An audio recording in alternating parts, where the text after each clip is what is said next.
If you're like many Americans, betting on NFL games is a weekly routine. Larry Hartstein is hanging out with me today to take a look at some odds and predictions for the AFC East. He's the senior analyst over at SportsLine. He's got a great record going on this year. So where do you sit after last week, Larry? Well, hard to believe, but 18-5-1 for the season. Started 0-2, have hit 18 of my last 21. Let's keep it rolling. Let's keep it rolling, and let's start today with the New York Jets and Atlanta Falcons. The New York Jets just scored their first win of the season. So do you think they're going to carry that momentum across the pond for Sunday morning's game in London? If they can keep their emotions in check and not get too high after that big overtime win, I think they have a great chance. The Falcons have given up the most points in the league. We saw how Washington, put up a lot of points late in that game. The Falcons secondary is horrible. Zach Wilson made some big time throws. He has Jamison Crowder back as his safety blanket. He has Corey Davis making big plays. I think anything over a field goal, the value definitely with the Jets. Up next, the New England Patriots and Houston Texans. Both these teams, shockingly, have the same record. They're 1-3, and although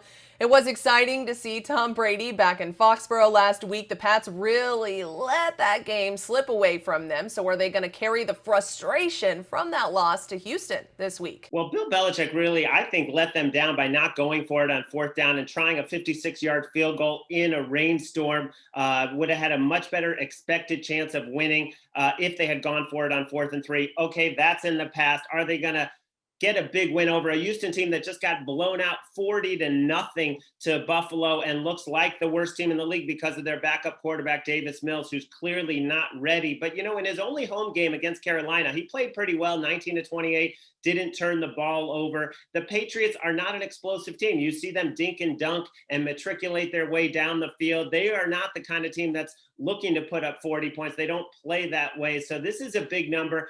I can't play it right now. If you force me, I would take the Patriots just because of how bad Houston is, but I can't play it because their offense is not explosive. And up next, we just talked about the Buccaneers win, and now they're going to host the Miami Dolphins. Dolphins making the short trip to Tampa Bay on Sunday.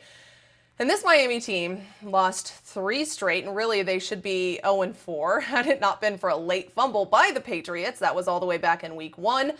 So do you expect another double-digit loss for this team against the reigning Super Bowl champs? They have so many problems right now. Brian Flores basically saying everything is on the table. Jacoby Brissett, since taking over for Tua, averaging 4.9 yards per attempt. They only started going downfield late in that game when they were already 3 scores behind to the Colts. So a lot of issues with the Dolphins offense. And I think the one thing you got to look at is Byron Jones. He's their best corner. He left with a quad injury. If he can't go against this Buccaneers team, which is loaded with pass catchers with Mike Evans and Godwin and Antonio Brown, it could be a very long day for the Dolphins. And finally, Larry, the Buffalo Bills traveling to Kansas City to face the Chiefs this week. This could shape up to be the game of the year.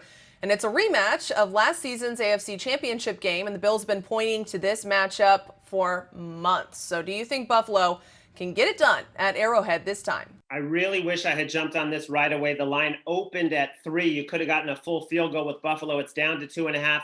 I still lean Buffalo at this number, and I'm hoping that it will go back up to 3 where I can grab the field goal. They've been the better team this year, clearly. The Chiefs give up the most yards per play in the league, 6.9. The Bills give up the fewest, 4.0. The Bills invested in their pass rush in the draft. It's paying off. They're number 2 in pressure rate. I think they can get a couple of stops on Patrick Mahomes, make him a little bit uncomfortable so he puts up only in the high 20s, maybe 30. And Buffalo has been unstoppable. 43 points, 40 points, 35 points their last 3 games. This offense is what we thought it would be. So I'm definitely leaning towards the Bills. All right, Larry, thank you so much for hanging out with me today. Always great to see you. Likewise, Katie. You can read even more sports betting news right now over on SportsLine. I'm Katie Johnston for CBS Local Sports.